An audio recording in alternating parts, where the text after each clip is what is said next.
कैसी हो मेरी YouTube फैमिली। उम्मीद करता हूं कि आप सभी अच्छे और खुश होंगे।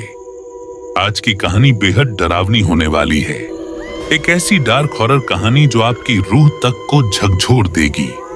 तो चलिए कहानी स्टार्ट करते हैं। और अगर आप पहली बार चैनल पर आए हैं तो जल्दी से सब्सक्राइब कर लीजिए ताकि हमारा और आपका रिश्ता मजबूती से जुड़ जाए।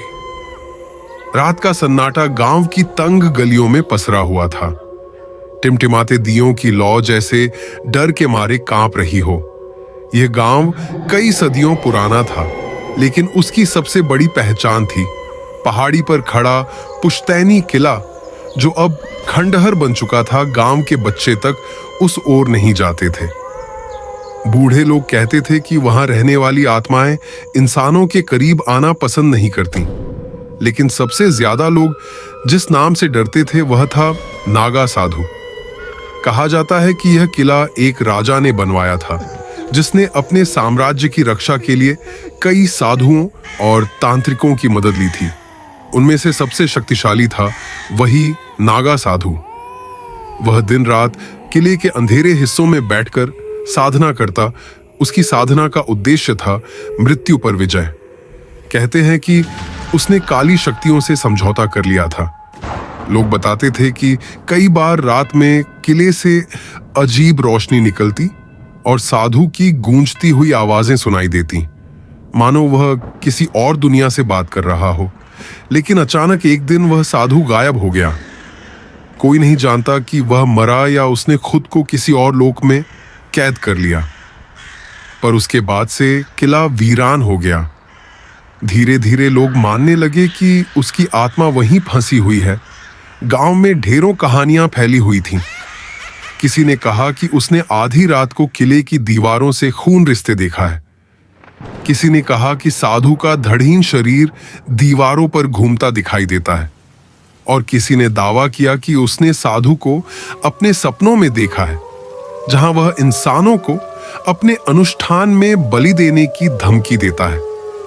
गांव के बुजुर्ग पंडित हरिप्रसाद हमेशा कहा करते थे, किले की ओर मत जाना, वहां सिर्फ मौत है। नागा साधु ने जो अधूरी साधना की थी वो आज भी जारी है, और जो भी उस राह पर गया वापस नहीं आया। लेकिन नई पीढ़ी को पुरानी बातें बस किस्से कहानियां लगती थीं। 4 दोस्त राहुल, अमन, सीमा और करुणा गांव में अक्सर साथ रहते। वे कॉलेज में पढ़ते थे और थोड़े आधुनिक सोच वाले थे। उन्हें भूत प्रेत जैसी बातों पर भरोसा नहीं था। एक शाम वे सब तालाब के पास बैठे थे। हवा में ठंडक थी और चांदनी किले पर पड़कर उसे और भी डरावना बना रही थी। राहुल ने हंसते हुए कहा, अरे ये सब बुजुर्गों की बनाई कहानियां हैं। असल में वहां कुछ भी नहीं है, हम सब बस डरते हैं। अमन बोला, तो चलो साबित कर देते हैं। आज रात ही चलते हैं किले में, देखते हैं कितना सच है। सीमा और करुणा थोड़ी डर गई, लेकिन दोस्ती में उन्होंने भी हामी भर दी। उस रात जब पूरा गांव सो चुका था, चारों दोस्त टॉर्च और मोबाइल लेकर किले की ओर निकल पड़े। रास्ता सुनसान था, झाड़ियों से अजीब आवाजें आ रही थीं। जैसे ही वे किले के मुख्य द्वार तक पहुंचे, हवा अचानक ठंडी और भारी हो गई। सीमा ने कांपते हुए कहा, मुझे अच्छा नहीं लग रहा, लगता है कोई हमें देख रहा है। लेकिन राहुल ने हंसते हुए कहा, यह सब तुम्हारे दिमाग का खेल है, चलो अंदर चलते हैं। उन्होंने भारी लकड़ी का दरवाजा धक्का देकर खोला। दरवाजा ऐसे चरमराया जैसे सदियों से किसी ने उसे छुआ ही ना हो। अंदर घुप अंधेरा था। दीवारों पर चमगादड़ लटक रहे थे और छत से धूल झड़ रही थी। किले के भीतर जाते ही उन्हें लगा मानो वे किसी और ही दुनिया में आ गए हों। हवा में अगरबत्ती और सड़े हुए मांस जैसी गंध मिली हुई थी। दीवारों पर पुराने तांत्रिक चिन्ह बने हुए थे, त्रिशूल, स्वस्तिक और उल्टे मंत्र। अमन ने मोबाइल की फ्लैशलाइट घुमाई तो एक कमरे की दीवार पर बड़ा सा चित्र उभर आया। उसमें एक साधु को दिखाया गया था, जिसके चारों ओर खोपड़ियां और सांप लिपटे थे। चित्र इतना जीवंत लग रहा था कि मानो साधु अभी दीवार से बाहर निकल जाएगा। करुणा डर कर पीछे हट गई। ये वही नागा साधु है, राहुल ने कहा शायद, लेकिन ये तो बस पेंटिंग है। जैसे ही वे आगे बढ़े, अचानक ठंडी हवा का तेज झोंका चला और टॉर्च अपने आप बंद हो गई। पूरा किला अंधेरे में डूब गया। फिर दीवारों से धीमी धीमी आवाज आने लगी, AUM, काल भैरवाय नम, AUM, काल भैरवाय नमः। चारों दोस्त सहम गए। यह मंत्रोच्चार खुद ब खुद गूंज रहा था, जबकि वहां कोई नहीं था। अमन ने कांपते हुए कहा, ये आवाज कहां से आ रही है? सीमा की आंखों में आंसू आ गए। वह चीखना चाहती थी, लेकिन आवाज गले में ही अटक गई। अचानक अंधेरे में एक लंबा सा साया उभरा। उसके शरीर पर राख लिपटी हुई थी, हाथ में त्रिशूल और गले में खोपड़ियों की माला। उसकी आंखें अंगारों की तरह चमक रही थीं। वह धीरे धीरे आगे बढ़ा और दीवार में विलीन हो गया। राहुल ने हक्का बक्का होकर कहा, तुम सबने देखा? यह इंसान नहीं था। अमन का चेहरा सफेद पड़ चुका था। सीमा और करुणा चीखने लगी। चारों दोस्तों को अब समझ आ गया था कि यह किला सिर्फ खंडहर नहीं है, यहां वाकई नागा साधु की आत्मा भटक रही है। वे दरवाजे की ओर भागे, लेकिन दरवाजा अपने आप बंद हो चुका था। पीछे से फिर वही मंत्रोच्चार गूंजा, AU, काल भैरवाय नमः। चारों चीख पड़े और अंधेरे में उनके पीछे किसी के कदमों की आहट आने लगी। दरवाजा जोर से बंद हो चुका था। राहुल, अमन, सीमा और करुणा ने उसे खींचने की बहुत कोशिश की, लेकिन वह मानो पत्थर की दीवार बन चुका था। अमन हाँफते हुए बोला, ये खुद ब खुद कैसे बंद हो सकता है? सीमा की आंखों से आंसू बह रहे थे। मैंने कहा था ना, यहां नहीं आना चाहिए था। अब हम फंस गए हैं। पीछे से फिर वही आवाज गूंजी, AUM, काल भैरवाय नमः, AUM, काल भैरवाय नमः। यह आवाज धीरे धीरे पास आती जा रही थी। चारों टॉर्च और मोबाइल की रोशनी में भागते हुए एक लंबे गलियारे में पहुंचे। चारों तरफ जर्जर कमरे, टूटी खिड़कियां और दीवारों पर उखड़ा हुआ प्लास्टर। कहीं कहीं काले धब्बे थे, मानो वहां कभी आग लगी हो। करुणा ने कांपती आवाज में कहा, मुझे लग रहा है ये धब्बे खून के हैं। राहुल ने खुद को मजबूत दिखाने की कोशिश की, हम बस निकलने का रास्ता ढूंढते हैं, डरने से कुछ नहीं होगा। लेकिन तभी दीवार पर बनी पेंटिंग खुद ब खुद हिलने लगी। उसमें नागा साधु का चेहरा था। पहले वह चित्र मुस्कुरा रहा था, फिर अचानक उसकी आंखें लाल हो उठी और उसके मुंह से सांप निकलने लगे। सीमा चीख पड़, ये जिंदा हो गया है। भागते भागते वे एक बड़े हॉल में पहुंचे। वहां बीच में टूटी हुई चौकी रखी थी, जिस पर राख बिखरी हुई थी, और उसके चारों ओर छोटे छोटे दीपक रखे थे, जो अभी भी टिमटिमा रहे थे। अमन ने हैरानी से कहा, ये कैसे जल रहे हैं? यहां तो कोई नहीं रहता। राहुल ने देखा कि चौकी के नीचे पत्थर की स्लैब खिसकी हुई थी, उसमें सीढ़ियां नीचे जाती थीं। वह बोला, शायद ये तहखाना है, चलो देखते हैं। सीमा और करुणा ने मना किया, लेकिन मजबूरी में सबको उसके पीछे जाना पड़ा। जैसे ही वे तहखाने में उतरे, हवा भारी और बदबूदार हो गई। दीवारों पर उल्टे सीधे मंत्र लिखे थे और जगह जगह इंसानी खोपड़ियां रखी थीं। करुणा ने घबराकर कहा, यह जगह है, ये किसी तंत्र साधना का स्थल है। अचानक तहखाने की दीवारों से कराहने की आवाजें आने लगीं, जैसे कोई दर्द से तड़प रहा हो। अमन ने मोबाइल की रोशनी घुमाई और देखा, दीवारों में जगह जगह इंसानी हड्डियां जड़ी हुई थीं, मानो उन्हें जिंदा दीवार में चुन दिया गया हो। सीमा डर के मारे जमीन पर बैठ गई और जोर से रोने लगी। अचानक चारों ओर अंधेरा छा गया। सबकी टॉर्च और मोबाइल अपने आप बंद हो गए। केवल बीच में पड़ा दीपक जल रहा था। धीरे धीरे हवा में राख का गुबार घूमने लगा और उसी राख से एक आकृति बनी, लंबा कद, गले में खोपड़ियों की माला, हाथ में त्रिशूल और शरीर पर राख। नागा साधु प्रकट हो चुका था। उसकी आवाज गूंजी, जिसे मृत्यु ने रोक दिया। उसे जीवन कैसे छू सकता है? मेरी साधना अधूरी थी और अब तुम सब उसकी आहुति हो। उसकी आंखों से अंगार बरस रहे थे। साधु ने त्रिशूल जमीन पर मारा। पूरा तहखाना हिल गया। दीवारों से चीखें गूंजने लगी। अचानक राख का तूफान उठा और उसमें से असंख्य सांप निकल पड़े। वे चारों दोस्तों की ओर लपकने लगे। राहुल ने सीमा को पकड़कर खींचा और सब भागने लगे, लेकिन करुणा का पैर फिसल गया। वह गिर पड़ी और सांप उसके चारों ओर लिपट गए। वह चीखने लगी, बचाओ, मुझे बचाओ। अमन और राहुल ने पूरी ताकत से उसे खींचकर बाहर निकाला, लेकिन करुणा बेहोश हो चुकी थी। चारों किसी तरह ऊपर की ओर भागे। जैसे ही वे हॉल में पहुंचे, तहखाने का दरवाजा अपने आप बंद हो गया। सीमा ने रोते हुए कहा, हम सब मरने वाले हैं, वो साधु हमें नहीं छोड़ेगा। राहुल ने गहरी सांस लेकर कहा, नहीं, हमें उसकी कहानी जाननी होगी, तभी कोई रास्ता मिलेगा। अमन ने कांपते हुए पूछा, लेकिन कैसे? राहुल बोला, गांव के पंडित हरिप्रसाद वही जानते हैं इस किले का सच। चारों दोस्त जैसे तैसे किले से बाहर निकलने की कोशिश में थे, लेकिन जैसे ही वे मुख्य द्वार के पास पहुंचे, दरवाजा धीरे धीरे अपने आप खुल गया। बाहर घना अंधेरा और तूफानी हवा थी, और हवा में वही आवाज तैर रही थी, एयूम कालभैरवाय नमः। चारों ने एक दूसरे को देखा। उन्हें पता था अब पीछे मुड़ना असंभव है। किले की दीवारों पर उग चुकी काई, जंग लगे लोहे के गेट और भीतर पसरी सन्नाटे की खामोशी, सब कुछ मानो उस भयावह रात के लिए तैयार था। राघव, पवन और बाकी तीनों दोस्त अब तक अंदर गहराई तक पहुंच चुके थे। उनके पैरों के नीचे पड़ी हर ईंट किसी अनजाने राज को दबाए जैसे कराह रही थी। राघव ने टॉर्च जलाई। रोशनी दीवारों पर पड़ी तो वहां पुराने तांत्रिक चिन्ह दिखाई दिए, उलटे त्रिशूल, लाल रंग से बने यंत्र और राख में सने हड्डियों के टुकड़े। पवन ने कांपते हुए कहा, ये तो साधना के निशान है। किसी ने यहां बहुत गहरी साधना की थी। अचानक चारों ओर से हवा का झोंका उठा।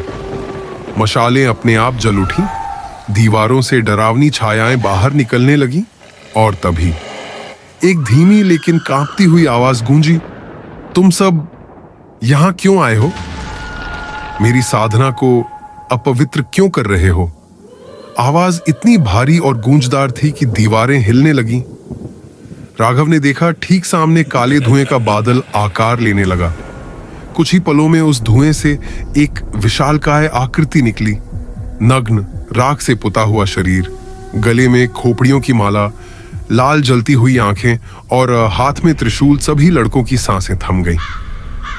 यह वही था, नागा साधु की आत्मा। पवन चीखते हुए पीछे हट गया। ये तो सच में है, भूत, ये यही है। नागा साधु की आत्मा ने त्रिशूल जमीन पर पटका। साथ ही गूंजी औरतों की चीखें, बच्चों के रोने की आवाजें और हवा में उठती राख। सदियों पहले मुझे मेरे ही शिष्यों ने धोखा दिया था। मेरी साधना अधूरी रह गई, और अब जो भी इस किले में आता है, उसका रक्त मेरी साधना पूरी करेगा। अचानक दीवार से खून टपकने लगा। चारों ओर से लाल लकीरें नीचे गिरने लगीं। राघव ने कांपते हुए देखा, दीवारों पर मानव खोपड़ियां जड़ी हुई थीं, जिनकी खाली आंखों से अब ताजा खून बह रहा था। सभी दोस्त डर के मारे भागने लगे, मगर रास्ता बदल चुका था। जिस दरवाजे से वे अंदर आए थे वह बंद हो गया। टॉर्च की रोशनी में उन्हें नीचे जाती सीढ़ियां दिखीं। मजबूरी में वे नीचे भागे। तहखाने में पहुंचते ही उनकी आंखें फटी रह गईं। वहां एक विशाल चौक था, जिसके बीच में राख का गोल घेरेदार यंत्र बना था। उस घेरे के अंदर असंख्य हड्डियां, खोपड़ियां और अधजली लकड़ियां पड़ी थीं। हवा में तांत्रिक धूप और सड़ी लाशों की गंध घुली हुई थी। अचानक गोल घेरे से एक औरत का शव उठ खड़ा हुआ। उसका चेहरा आधा जला हुआ था, आंखें बाहर निकली हुईं और मुंह से खून बह रहा था। वह आगे बढ़ते ही बोली, हम सब उसकी साधना का हिस्सा हैं, अब तुम भी बनोगे। पवन जोर से चीखा और दरवाजे की तरफ भागा, लेकिन दरवाजा पत्थर की दीवार में बदल चुका था। अचानक शव ने पवन का हाथ पकड़ लिया। उसकी हड्डियां चटकने की आवाज आई और अगले ही पल पवन की आंखें सफेद हो गईं। वह तड़पने लगा। कुछ ही पलों में उसका शरीर जमीन पर गिरा और उसकी आत्मा निकलकर सीधा नागा साधु के धुएं में समा गई। राघव और बाकी दोनों दोस्त यह दृश्य देखकर सुन्न रह गए। नागा साधु हंसा। देखा, तुम्हारा मित्र अब मेरा हिस्सा बन चुका है। धीरे धीरे तुम सब भी मेरी साधना पूरी करोगे। तहखाने की दीवारें हिलने लगीं। दरारों से हाथ बाहर आने लगे, कंकाल जैसे हाथ जिनकी उंगलियां नुकीली और खून से सनी थीं। वे हाथ राघव और उसके दोस्तों की ओर बढ़ने लगे। अचानक ऊपर से एक पत्थर गिरा और रोशनी की झलक में उन्होंने देखा तहखाने की छत पर असंख्य शव उलटे लटक रहे थे। वे सभी शव धीरे धीरे झूलने लगे और उनके मुंह से एक साथ फुसफुसाहट निकली, भागो वरना कभी लौट नहीं पाओगे। राघव ने हिम्मत जुटाई और जमीन पर पड़ी एक मशाल उठाई। उसने शवों की ओर फेंकी। आग की लपटें उठीं और एक शव गिरा, मगर गिरते ही वह राख बन गया। यह देखकर नागा साधु गुस्से से गरजा, आग मेरी साधना का अपमान है। उसकी आंखें और लाल हो गईं। त्रिशूल से निकली अग्नि सीधी राघव की ओर आई। राघव बाल बाल बचा, लेकिन उसके कपड़े जल गए। अब नागा साधु ने बाकी दोनों दोस्तों पर हमला किया। एक को उसने हवा में उठाकर दीवार पर पटक दिया।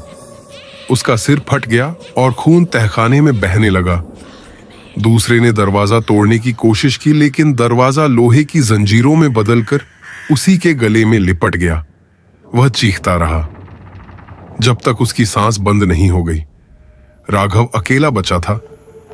उसकी आंखों के सामने उसके सभी दोस्त मौत के मुंह में जा चुके थे। नागा साधु ने धीमी आवाज में कहा, अब तेरी बारी है। तेरे रक्त से मेरी साधना पूरी होगी। राघव कांपते हुए पीछे हटने लगा। तभी उसकी नजर एक पुराने लोहे के बक्से पर पड़ी। उसने जल्दी से उसे खोला। अंदर एक पीली पड़ चुकी पोथी रखी थी जिस पर लिखा था, श्राप मुक्ति मंत्र। राघव ने जैसे तैसे शब्द पढ़ने शुरू किए, मगर पोथी पढ़ते ही नागा साधु चीख उठा, यह मत पढ़ वरना तुझे श्रापित कर दूंगा। लेकिन राघव ने पढ़ना जारी रखा। हर शब्द के साथ तहखाना कांपने लगा। शव राख बनने लगे। दीवारों पर खून सूखने लगा। नागा साधु गुस्से में गरजा और पूरे काले धुएं के रूप में राघव पर टूट पड़ा। अचानक सब कुछ अंधेरा हो गया। राघव को लगा जैसे उसकी सांस रुक रही है। उसके कानों में सिर्फ चीखों और मंत्रों की गूंज थी। और फिर अंधेरे में दो लाल आंखें चमकी। नागा साधु की आवाज आई, ये तो सिर्फ शुरुआत थी। असली साधना अब शुरू होगी। तहखाने में फैली घुप अंधेरी खामोशी को राघव की भारी सांसें तोड़ रही थी। उसके हाथ में अभी भी वह पुरानी पोथी थी, लेकिन पन्ने आधे जल चुके थे। चारों ओर सिर्फ राख, खून और जली हुई हड्डियों की गंध थी। नागा साधु की आत्मा हवा में मंडरा रही थी। उसकी लाल आंखें अब और विकराल हो चुकी थीं। राघव ने कांपते हुए पोथी के बचे हुए पन्ने खोले। उन पर लिखा मंत्र मुश्किल से पढ़ा जा सकता था, मगर जैसे ही उसने पहला शब्द बोला, साधु गरज उठा, रुक जा। यह मंत्र मेरी शक्ति को काट देगा। तेरे शरीर को मैं अपने हवाले कर दूंगा। अचानक साधु का काला धुआं सांपों की तरह लिपटकर राघव के चारों ओर घूमने लगा। उसकी सांसें रुकने लगीं। उसकी आंखों के सामने अपने दोस्तों के चेहरे घूमने लगे। पवन का टूटा हुआ शरीर, दीवारों में समाये आत्माएं और वह औरतों की चीखें। राघव ने पूरी ताकत जुटाकर मंत्र दोहराया, AUM क्षत्र विनाशाय आत्म विनाशाय। दीवारें गड़गड़ाने लगीं। किले की छत से पत्थर गिरने लगे। शव राख में बदलने लगे, मगर नागा साधु का धुआं और भी गाढ़ा हो गया। उसने राघव को जमीन पर पटक दिया। तभी तहखाने के कोने में एक पुरानी मूर्ति हिली। उसकी आंखों से लाल रोशनी निकली और दीवार पर खुदे शिलालेख दिखने लगे। राघव ने कांपते हुए पढ़ा, जो भी इस साधना को तोड़ेगा उसका रक्त आखिरी चढ़ावा बनेगा, तभी श्राप मुक्त होगा। राघव की रूह कांप गई। मतलब अगर उसने मंत्र पूरा किया तो उसकी अपनी जान भी जाएगी। नागा साधु हंसते हुए बोला, समझा, तू चाहे मंत्र पढ़े या ना पढ़े, तेरी मौत तय है। मगर अगर तू अपना रक्त मुझे दे दे तो मैं तुझे इस श्राप से बाहर निकाल दूंगा। राघव की आंखों में आंसू आ गए। उसका पूरा शरीर कांप रहा था, मगर उसी पल उसे अपने दोस्तों की चीखें याद आईं। उसने दांत भींचे और जमीन पर पड़ा लोहे का टुकड़ा उठाकर अपनी हथेली चीर दी। खून बहते ही उसने पोथी पर टपकाया और आखिरी मंत्र पढ़ना शुरू कर दिया। मंत्र की ध्वनि पूरे किले में गूंजने लगी। बाहर खड़े गांव वाले अचानक नींद से जागे। आसमान में काले बादल उमड़ने लगे। तहखाने में नागा साधु का शरीर आकार लेने लगा। अब वह सिर्फ धुएं का बादल नहीं रहा, बल्कि असली विकराल रूप। 10 फीट लंबा, आंखों में आग, गले में सैकड़ों खोपड़ियों की माला और हाथ में अग्नि से जलता त्रिशूल। उसकी आवाज गूंजी, तूने मुझे बांधने की हिम्मत की, अब देख, पूरा गांव तेरे खून में डूब जाएगा। उसके शब्दों के साथ तहखाने की दीवारें टूटने लगीं। बाहर पूरा किला हिल रहा था। राघव ने मंत्र पढ़ना जारी रखा, मगर साधु ने हमला कर दिया।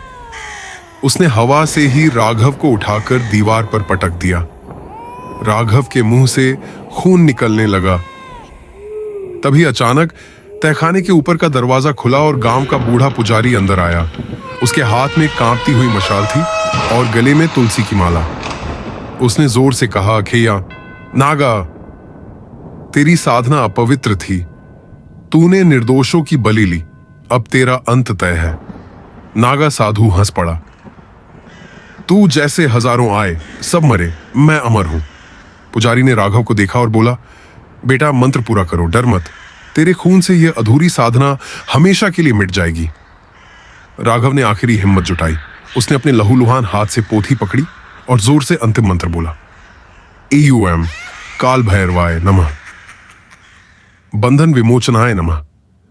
जैसे ही ये शब्द गूंजे, तहखाने से तेज सफेद रोशनी निकली। नागा साधु चीख उठा। उसकी खोपड़ियों की माला टूटकर जमीन पर गिर गई। उसका विकराल शरीर राख में बदलने लगा, लेकिन उसके जाते जाते उसने दहाड़ कर कहा, यह किला कभी शुद्ध नहीं होगा। मेरी छाया हमेशा रहेगी। और अगले ही पल उसकी आत्मा राख बनकर हवा में उड़ गई। सन्नाटा छा गया। तहखाना धीरे धीरे शांत हो गया, मगर राघव जमीन पर पड़ा हिल भी नहीं पा रहा था। उसके शरीर से खून बह रहा था। पुजारी उसके पास आया और उसके सिर पर हाथ रखकर बोला, बेटा, तूने वो कर दिखाया जो सदियों में कोई न कर पाया, मगर यह बलिदान व्यर्थ नहीं जाएगा। राघव की आंखें धीरे धीरे बंद होने लगीं। उसकी सांसें धीमी हो गईं। मरते समय उसने सिर्फ इतना कहा, मेरे दोस्तों की आत्मा मुक्त हो गई ना। पुजारी की आंखों में आंसू थे। उसने सिर हिलाकर हाँ कहा। राघव मुस्कुराया और उसकी आंखें हमेशा के लिए बंद हो गईं। अगले दिन गांव वाले किले पहुंचे। उन्होंने देखा कि तहखाना पूरी तरह ढह चुका है। राख के ढेर में सिर्फ पोथी का एक जला हुआ पन्ना बचा था। उस पर लिखा था, जो इस किले में फिर प्रवेश करेगा उसकी आत्मा नागा साधु की छाया में खो जाएगी। गांव वालों ने किले को हमेशा के लिए बंद कर दिया, मगर रात में अक्सर लोग कहते हैं कि किले की दीवारों से अब भी तंत्र मंत्र की गूंज आती है और कभी-कभी एक नग्न साधु की परछाई लाल आंखों के साथ वहां घूमती दिख जाती है। तो चलिए फिर मिलते हैं एक नई और डरावनी सच्ची घटना के साथ। मेरी लॉयल फैमिली, अगर आपको मेरी कहानियां पसंद आ रही हैं तो चैनल को सब्सक्राइब और वीडियो को लाइक जरूर कीजिए। आपके सपोर्ट से मुझे और भी ज्यादा प्रेरणा मिलती है नई और रोमांचक हॉरर कहानियां बनाने की। अपने विचार कमेंट में जरूर शेयर करें। इससे मुझे आपकी पसंद का पता चलता है और मैं और बेहतर हॉरर कंटेंट लाने के लिए प्रेरित होता हूं। तो देर किस बात की, अभी सब्सक्राइब और लाइक कर दीजिए।